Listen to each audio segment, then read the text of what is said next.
Israel ने Iran पर cluster बमों से हमले के आरोप लगा दिए। प्रधानमंत्री बेंजामिन नेतन्याहू ने धमकी दी है कि ईरान के खिलाफ अब हड्डी तोड़ हमले किए जाएंगे।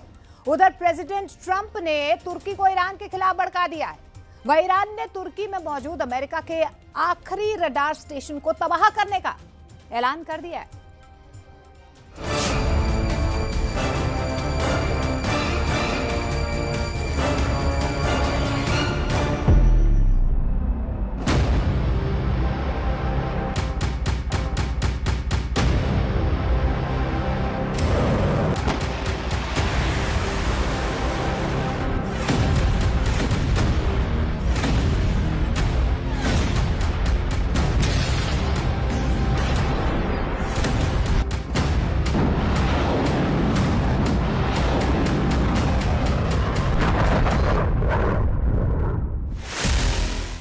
नेतन्याहू ने माना युद्ध अभी खत्म नहीं हुआ।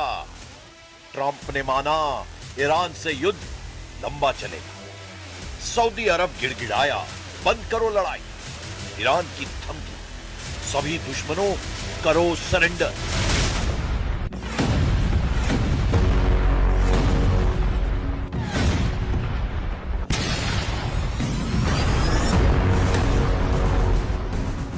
युद्ध ईरान में तख्ता पलट करने के लिए भड़काया गया, लेकिन तख्ता पलट तो दूर की बात है, ईरान घमंड तोड़ने पर उतर आया है।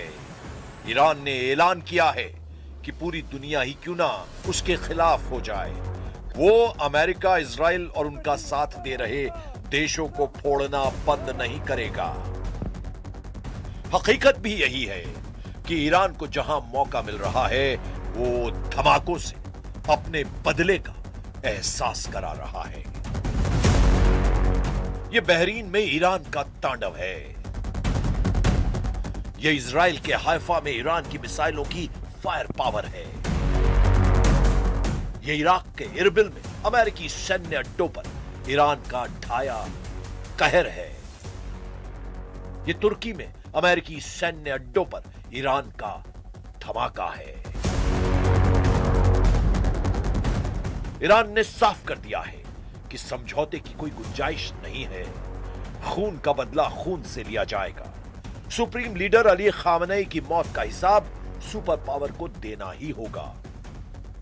ईरान की तरफ से कहा गया कि उस पर समझौते का दबाव बनाया जा रहा है।